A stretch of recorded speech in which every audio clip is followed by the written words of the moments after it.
आजकल जो है एक ट्रेंड चल रहा है जमात इस्लामी और पीपल्स पार्टी में।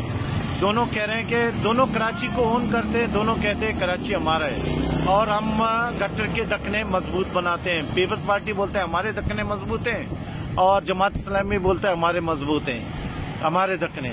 अब दोनों कराची को ओन करते हैं। बहरहाल जो भी है, ये बकरापड़ी पे जितने भी गटर मैन होल के जो गटर के दखने नहीं है, वो मेहरबानी करके इन दखनों को जो भी है, पीपल्स पार्टी है या जमात इस्लामी है, अगर वो जिनके जो है ना गटर के दखने मजबूत हैं तो वो बनाए। मेहरबानी, thank you, love you. Bakrapadi road, people's party और जमात इस्लामी का मुकाबला। आप देखते हैं कि बकरापड़ी रोड पे कौन जो है आके दखना लगाएगा, और वो भी मजबूत वाला जिसमें से डंपर और बसें गुजरे और ये दखने ना टूटे।